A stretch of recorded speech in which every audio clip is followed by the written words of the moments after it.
बोलो जयकारा बोल मेरे श्री गुरु महाराज की जय। श्री श्री 108 श्री तीसरी पातशाही जी श्री गुरु महाराज जी का जीवन। नया गांव श्री प्रयाग धाम परमार्थ लाभ कराने हेतु आपको मानव हृदय आर्त स्वर से पुकार रहे थे। प्रेमियों की विहल पुकार ने श्री सतगुरुदेव महाराज जी को विवशता पूर्वक खींचा। आप जहां भी कृपा फरमाते वह धरती तथा मिट्टी पवित्र बन जाती। मानव दानव वृत्तियों को त्याग कर देव वृत्तियों को धारण कर लेते। माया मन अपना समूह लेकर रह जाते। इस धरती के कण कण में हर्ष समा जाता। आपको बम्बई पूना शोलापुर कोल्हापुर कल्याण औरंगाबाद महाराष्ट्र के प्रेमी विनय कर रहे थे। वे इतनी दूर श्री आनंदपुर में सुगमता से श्री दर्शन ना कर सकते थे। श्री सतगुरुदेव महाराज जी की मौज भी यही थी कि भारत के कोने कोने में इस नाम की ज्योति की किरणें पहुंचे। अतः भक्तों के आग्रह करने पर आपकी मौज ये हुई कि महाराष्ट्र में भी कोई आश्रम बनाना चाहिए, यहाँ तक संगते श्री दर्शन एवं सत्संग का लाभ उठा सके।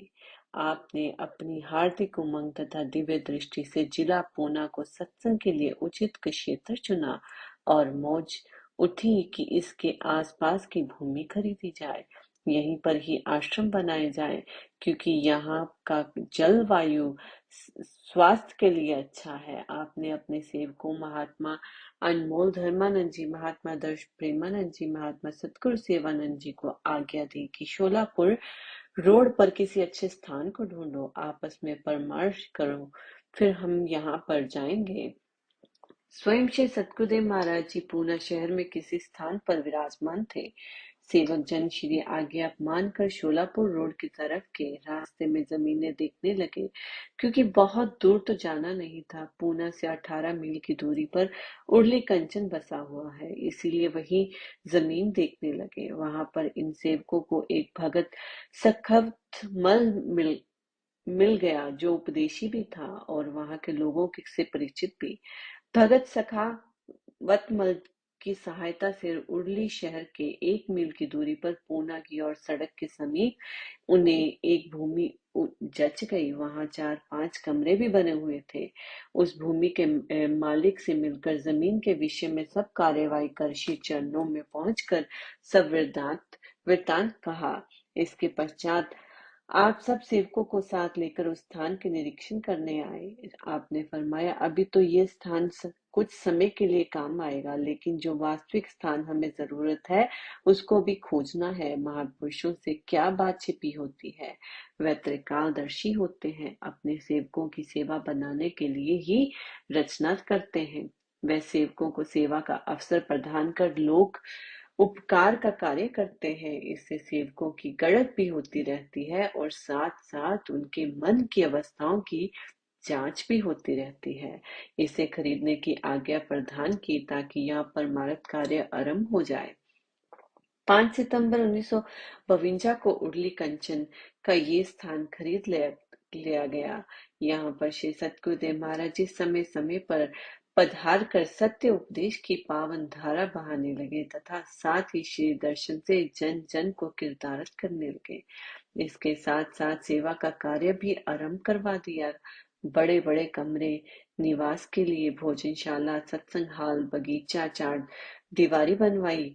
वहां पर जो बावली खुदवाई उसका पानी डॉक्टरों ने परीक्षण कर पूरे इलाके भर के पानी से प्रथम स्तर का बताया। आपने जहां भी श्री मौज अनुसार पानी निकलवाया, वहां ही स्वादिष्ट मधुर जल निकला। जहां भी श्री मौज के अनुसार आपने कार्य करवाए, वहां से यदि अमृत का स्रोत भी बह जाता तो असंभव नहीं था। यहाँ पर बंबई पूना कल्याण हैदराबाद से संगतें आकर श्री दर्शन सेवा तथा सत्संग का लाभ उठाने लगी। इसके साथ साथ आपकी उस वास्तविक स्थान की खोज के लिए भी मौज बनी हुई थी। उसका कार्य भी सेवकों से आरंभ करवाया। आपने सेवकों को इस क्षेत्र के आसपास का स्थान ढूंढने की आज्ञा दी। उन्होंने उर्ली से 10 मील की दूरी पर येवत नामक शहर में कुछ जमीन खरीदकर वहां मकान, बावली और 4 दीवारी पत्थरों की बनवाई। इसके बाद इसे उर्ली स्थान से 1 मील दूर कच्ची सड़क पर कोरेगांव पूरन धाम की कुछ जमीन खरीदी गई। इतनी जमीन खरीद लेने पर भी आपकी मौज जिस स्थान को पवित्र करने की थी वह पूरी ना हुई। आपने फरमाया, वह स्थान और है जहां हमारा प्रयोजन सिद्ध होगा। हमने सत्संग का बड़ा आश्रम बनवाना है। फिर सेवकों को स्पष्ट रूप से फरमाया, आप कोरे गांव से लगभग 1 मील दूरी नदी से आध फ्लांग इस और जमीन देखो, वह उपयुक्त स्थान रहेगा। सेवकों ने श्री आज्ञा पाकर उस और कदम बढ़ाया, उस भूमि पर पहुंच गए जहां श्री मौज थी। किंतु वहां की जमीन इन्हें पसंद न आई, क्योंकि वह तो पथरीली जमीन थी। जहां दृष्टि डालो पत्थर ही पत्थर दिखाई देते थे। हरियाली के लिए नाम मात्र को भी कोई पेड़ या पौधा नहीं था। उन्होंने थोड़ी सी जमीन खोद कर देखी तो नीचे सब पत्थर ही पत्थर थे। उन्होंने परस्पर सलाह की कि ये जमीन तो बहुत ही पथरीली है तथा ऊबड़ खाबड़ पत्थरों से भरी हुई है। शायद हम भूल से यहाँ आ पहुंचे। उन्होंने इससे आगे कदम बढ़ाए। नदी के समीप उससे थोड़ी अच्छी जमीन देखकर उसे खरीदने का विचार किया। श्री चरणों में लौटकर भूमि का सब ब्यौरा कह सुनाया। सतगुरुदेव महाराज जी ने भविष्य दृष्टा घट घट के ज्ञाता कि ये जानते हैं कि क्या क्या करना है, फरमाया कि चलो हम साथ चलकर देखते हैं। रास्ता बैलगाड़ियों के जाने के योग्य भी न था। फिर भी कार विराजमान होकर अनेक जंप एवं कष्टों को सहते हुए उस भूमि पर आ पहुंचे जिससे सेवकों ने बेकार और पथरीली समझकर उपयोगी न समझा था। आपने कार रुकवा ली और फरमाया, यही भूमि हमारे काम की है। यही सत्संग का वास्तविक स्थान है। इसी को हमने महाराष्ट्र का मुख्य केंद्र बनाना है।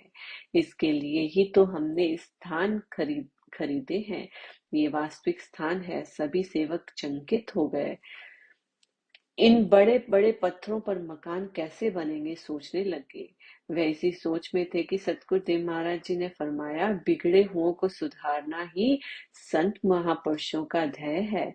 तुम सरकारी कानून अनुसार इस भूमि को खरीद लो। आपने इस उपकार के लिए कोटि कोटि धन्यवाद दिया तथा अपने भाग्यों पर की सराहना की।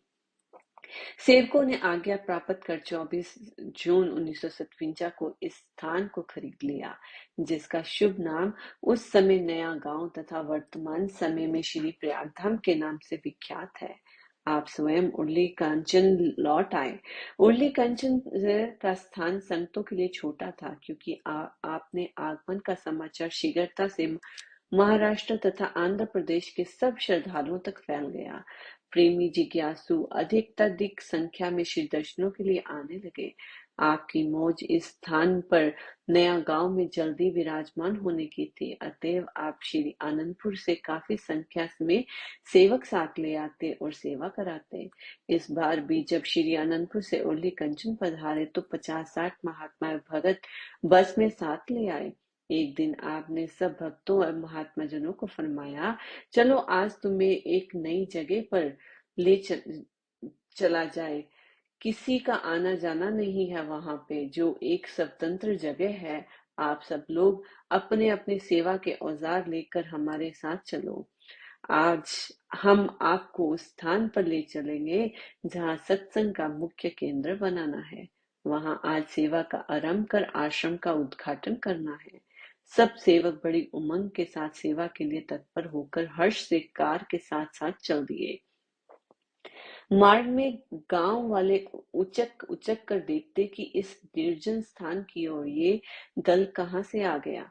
जिन गांव वालों ने इस सड़क पर कभी साइकिल चलती न देखी, वह देख रहे थे कि कार बड़ी मस्ती से पत्थरों एवं ऊबड़ खाबड़ रास्तों को पार करती हुई आगे बढ़ रही है। साथ में महात्मा भगत जन है। कार के मार्ग में बड़े बड़े पत्थर बार बार मार्ग रोक लेते। महात्मा भगत जन मिलकर उन पत्थरों को उलट पलट कर एक और कर देते तथा कार को मार्ग मिल जाता। ऐसा लगता था मानो ये पत्थर भी गुरुमुखों की तथा सतगुरुदेव महाराज जी की बाट जोह रहे थे कि कब श्री सतगुरुदेव महाराज जी हमें दर्शन दे और गुरुमुखों के हाथों हमारा उद्धार हो। गांव वाले ये देखकर चकित हो रहे थे कि कैसे भगत जन पत्थरों को एक तरफ सरका कर मार्ग बनाते जा रहे हैं। इतने भारी पत्थर जिन्हें बिना किसी यंत्र से हिलाना भी कठिन था, भगतजन एक साथ मिलकर उन्हें उलट पलट कर एक और करते हुए आगे बढ़ते जा रहे थे। इसी प्रकार सच्चे प्रेमी सेवक श्री इष्ट देव मालिक सतगुरुदेव महाराज जी के साथ नया गांव में पथरीली धरती पर पहुंचे। यहाँ पहुंचकर आपने कार को रुकवा लिया। ये धरती काले काले पत्थरों से भरी हुई थी। आप कार से नीचे उतरे और कुर्सी पर विराजमान हो गए। आसपास सेवकों को बैठाकर श्री वचन फरमाए, ये सामने एकत्रित पत्थरों के समूह के आकार की एक पहाड़ी है। इन पत्थरों को जो कि बीच में पड़े हुए हैं, पहाड़ी के मध्य में दीवार के आकार में जोड़ने हैं। ध्यान रहे कि कोई भी पत्थर नीचे ना जाने पाए। नीचे किसी को नहीं गिराना, ऊपर चढ़ाने का प्रयत्न करना है। पुण्य सेवकों को दो भागों में बांटकर प्रसाद दिया और सेवा करने का आदेश दिया। बोलो जयकारा बोल मेरे श्री गुरु महाराज की जय।